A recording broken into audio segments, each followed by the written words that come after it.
Welkom by nog 'n boodskap van Flowering Almond. Vandag is die 23ste boodskap van ons reeks vroue van die Bybel. En ons kyk vandag na die oorspellige vrou. Dit is my eintlik so hartseer, sy is een van die naamlose vrouens in die Bybel. Sy word bekend gestaan as die vrou wat oorspel gepleeg het. En daar's eintlik soveel meer aan haar. Ek sal die opskrif dalk eerder gemaak het, die vrou vir wie Jesus genade gehad het. Die vrou wat hy kom bevry het. Maar ons lees in Johannes 8 vers 1 tot 11, lees ons van haar, gaan lees dit gerus en vra die Heilige Gees om jou te lei wanneer jy dit lees. Hierdie is een van die mees bekendste verhale in die Bybel en een van die hartroerendste verhale waar ons Jesus se hart van genade sien. Ons sien 'n vrou, sy is vasgevang, sy word verneder, sy is omring met 'n hele groep mans wat om haar staan met klippe, reg om te gooi. Hulle skree op haar, hulle verneder haar, hulle beledig haar. En Jesus kom aan. Jesus skree nie, hy verneder nie. Hy argumenteer nie met die ander mans nie. Hy buig af en hy praat in stilte deur met sy hand op die sand te skryf. En soms praat God die hardste wanneer hy die stilste eintlik is. Op die stil, sagte manier is wanneer ons baie keer sy stem hoor. Die agtergrond van hierdie verhaal, die skrifgeleerdes en die fariseërs bring 'n vrou na Jesus toe, né? Johannes 8 vers 4 sê, Meester, hierdie vrou is op heterdaad betrap. Nou interessant genoeg, waar is die man? Want in Levitikus 20 vers 10 staan daar dat albei gebring moet word. So hierdie vrou word nie net gebruik om haar te beskuldig nie, sy word gebruik as 'n lokval wat hulle stel vir Jesus Christus. Hulle soek nie regtig regverdigheid nie. Hulle soek 'n rede om Jesus vas te trek. Dit is wat hier aangaan. En Jesus, soos altyd, tree nie op volgens wat hulle verwag nie. Hy ken hulle harte, hy ken hulle gedagtes, hy ken alles, hy weet alles. Hy is alwetend. En hy kom in Johannes 8 vers 6, maar Jesus het afgebuk met sy vinger op die grond geskryf.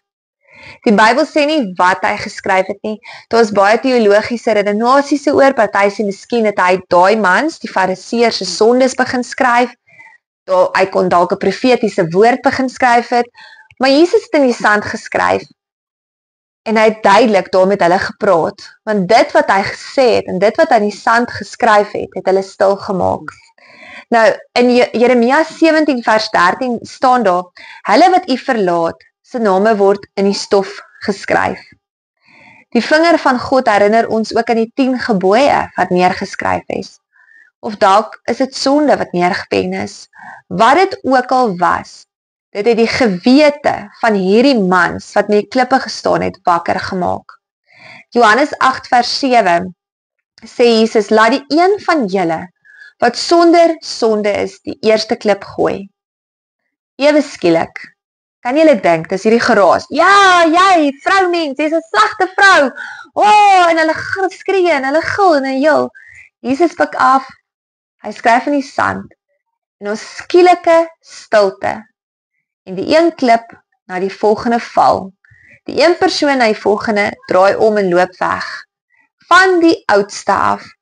Die oudstes loop eerste weg, want hoe ouer hulle raak, hoe meer dink hulle weet hulle, nee. Genade is nie 'n bonus nie, dit is 'n noodsaaklikheid. Johannes 8 vers 10 tot 11, dan lees ons, vrou, waar is hulle?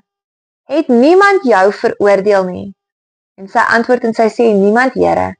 Hy sê, ek veroordeel jou ook nie. Gaan en sondig nie meer nie. Let mooi op, Jesus veroordeel nie. Hy kom en hy verskoon ook nie die sonde nie. Hy sê nie die sonde is reg nie. Genade sê, ek laat jou nie lê nie. Waarheid sê, maar ek laat jou ook nie dieselfde bly nie. So Jesus sê, ek gaan jou nie veroordeel nie. Maar nou moet jy opstaan en die regte ding doen. So die lewenslesse wat ons uit hierdie oorspellige vrou se lewe uit kan leer vandag.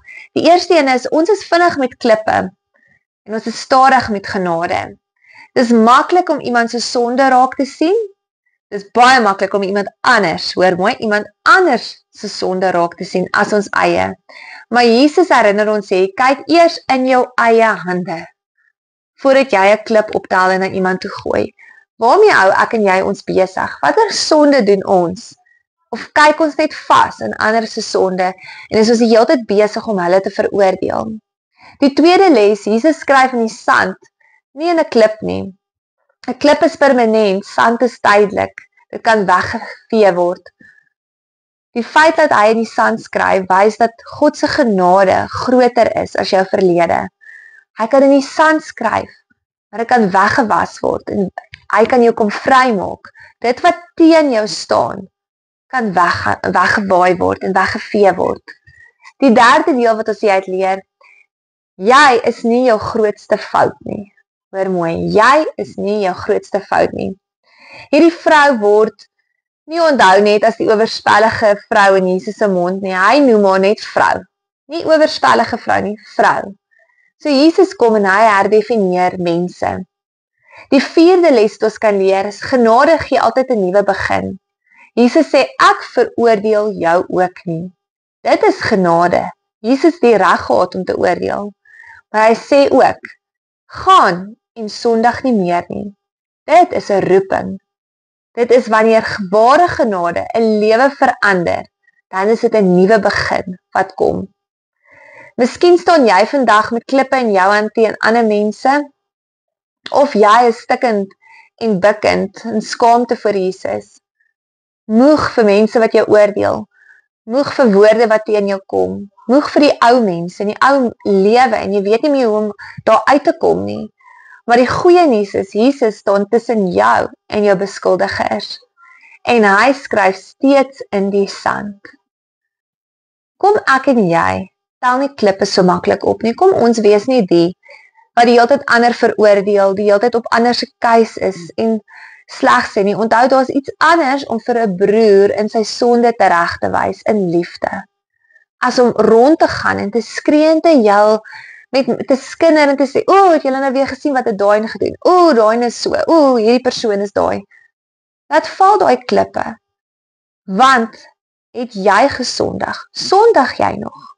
Want as jy nog sonde doen, jy nie die reg en ek nie die reg om klippe op te tel en teen ander te gooi nie.